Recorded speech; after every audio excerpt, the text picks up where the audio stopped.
நாடாளுமன்ற திமுக குழு தலைவர் கனிமொழி குறித்து அவதூறாக பேசிய யூடியூபர் கிஷோர் கே சாமி மீது சென்னை காவல் ஆணையர் அலுவலகத்தில் புகார் அளிக்கப்பட்டுள்ளது. அதிமுக முன்னாள் அமைச்சர் சி.வி. சண்முகம் பெண்களை இழிவாக பேசிய சர்ச்சை பேச்சுக்கு நாடாளுமன்ற திமுக குழு தலைவர் கனிமொழி கண்டனம் தெரிவித்து சமூக வலைதளத்தில் பதிவிட்டிருந்தார்.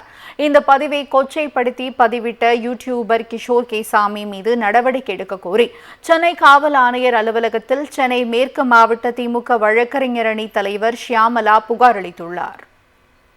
கனிமொழி கருத்து சொல்லியிருக்காங்க, பெண்கள் இப்படி பேசக்கூடாதுன்னு சொல்லிட்டேன்னு.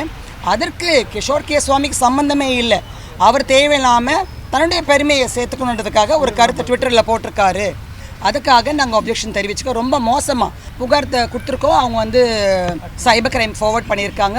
இமீடியட்டாக போய் அவங்க ஃபாலோ பண்ணி நடவடிக்கை எடுக்கிறேன்னு சொல்லியிருக்காங்க. நாங்களும் உடனே இப்போ போக போகிறோம். நாங்கள் போயிட்டு ஃபாலோ பண்ணிவிட்டு கண்டிப்பாக அவர் மேலே எஃப்ஐஆர் போடுற நடவடிக்கை எடுப்போம். இந்த மாதிரி தேவையில்லாமல் யூடியூபர்ஸு என்ற ஆளுங்க தன்னுடைய பெருமைக்காக தற்பெருமைக்காக இந்த மாதிரி செயல்படுறதை கண்டிப்பாக கட்டுப்படுத்த வேண்டும்.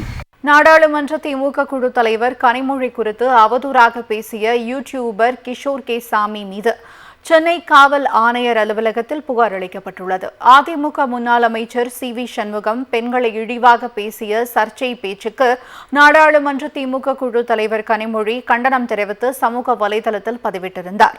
இந்த பதிவை கொச்சைப்படுத்தி பதிவிட்ட யூடியூபர் கிஷோர் கே சாமி மீது நடவடிக்கை எடுக்க கோரி சென்னை காவல் ஆணையர் அலுவலகத்தில் சென்னை மேற்கு மாவட்ட திமுக வழக்கறிஞர் அணி தலைவர் ஷியாமலா புகார் அளித்துள்ளார். கனிமொழி கருத்து சொல்லியிருக்காங்க, பெண்கள் இப்படி பேசக்கூடாதுன்னு சொல்லிட்டேன்னு. அதற்கு கிஷோர் கே சுவாமிக்கு சம்பந்தமே இல்லை.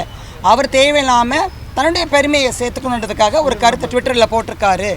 அதுக்காக நாங்கள் அப்ஜெக்ஷன் தெரிவிச்சுக்கோ. ரொம்ப மோசமாக புகார் கொடுத்துருக்கோம். அவங்க சைபர் கிரைம் ஃபார்வர்ட் பண்ணியிருக்காங்க. இமீடியட்டாக போய் அவங்க ஃபாலோ பண்ணி நடவடிக்கை எடுக்கிறேன்னு சொல்லியிருக்காங்க. நாங்களும் உடனே இப்போ போக போகிறோம். நாங்கள் போயிட்டு ஃபாலோ பண்ணிவிட்டு கண்டிப்பாக அவர் மேலே எஃப்ஐஆர் போடுற நடவடிக்கை எடுப்போம். இந்த மாதிரி தேவையில்லாமல் யூடியூபர்ஸு என்ற ஆளுங்க தன்னுடைய பெருமைக்காக தற்பெருமைக்காக இந்த மாதிரி செயல்படுறதை கண்டிப்பாக கட்டுப்படுத்த வேண்டும்.